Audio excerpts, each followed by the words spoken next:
करते करते आप लोगों से बहुत पहले खूब संवाद हुआ और आगे भी होता रहेगा।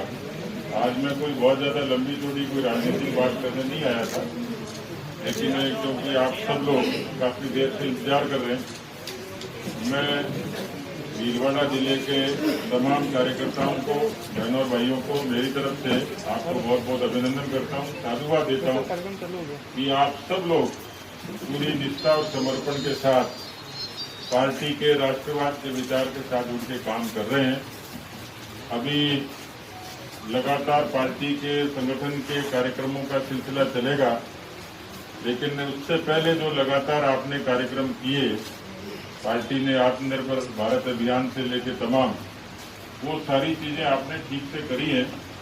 अभी किसान कल्याण अभियान चल रहा है, उसमें भी आपके ग्रामीण क्षेत्रों में अच्छे कार्यक्रम हुए, आगे भी संपन्न होंगे।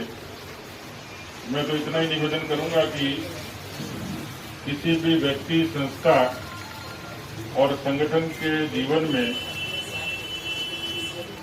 कोई विराम नहीं होता है और इसलिए उसमें निरंतरता, जीवंतता जरूरी है। आपका संगठन यशस्वी बने, आप सब लोग पार्टी के कार्यक्रमों में बराबर अच्छे से भागीदारी देते हैं, इसलिए पूरे राजस्थान के तमाम जिले हैं, उसमें जो अच्छे और सुव्यवस्थित जिले, उसमें भीलवाड़ा जिले का नाम है और उसके आप सब लोग कारक हैं।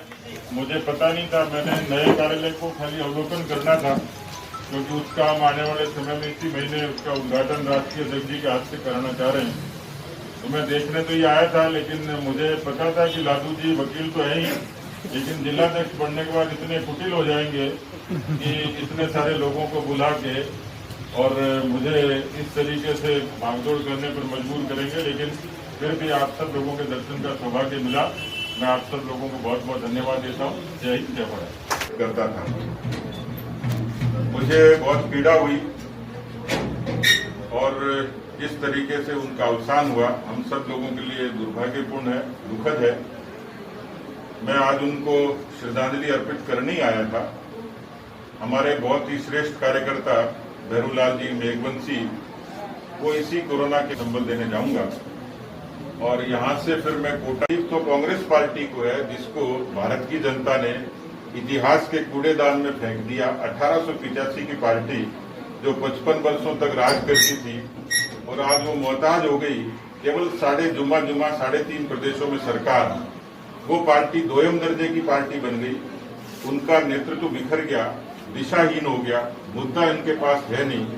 हास्यास्पद सी बात है कि 55 वर्षों तक न किसानों के लिए किया, न जवानों के लिए नहीं किया, देश के लिए नहीं किया, बुनियादी विकास नहीं किया। और आज जिस तरीके की नौटंकी राहुल और प्रियंका कर रहे हैं, वो मुझे लगता है कि किसी रामलीला से कम नहीं है। उनकी पॉलिटिकल परफॉर्मेंस जीरो है, नेतृत्व की क्षमता वो खो चुके हैं। देश में नेहरू गांधी खानदान का नाम लेकर केवल विरासत के नाते वो राजनीति कर रहे हैं। पर मुझे लगता है कि ये महात्मा गांधी की कांग्रेस नहीं है, ये वाड्रा की कांग्रेस है। इसलिए वाड्रा की कांग्रेस पार्टी देश का भला नहीं कर सकती। सतीश जी साहब, जिस तरह से हाथरस में तो पूरी पार्टी हो गई, सारे विपक्षी दल और सारे यूपी में सरकार के खिलाफ कर रहे हैं, तो राजस्थान में भी एक दुखद घटना पर जिस तरह के रेप हो रहे हैं, जिस तरह से एक पुजारी को जिंदा जला दिया कल, उस सबको लेकर भी अभी तक कुछ हुआ नहीं। और हम लोगों ने कहा है प्रेस में, हमारी पीड़ा यह है कि 20 महीने से कोरोना का संक्रमण तो है ही, कांग्रेस भी कोरोना से कम खतरनाक नहीं है देश के लिए। और इसलिए नहीं है क्योंकि उनके सल्तनत में, उनके राज में जिस तरीके से कानून व्यवस्था की स्थिति बिगड़ी है, वो बहुत ही चिंताजनक है, दुर्भाग्यपूर्ण है।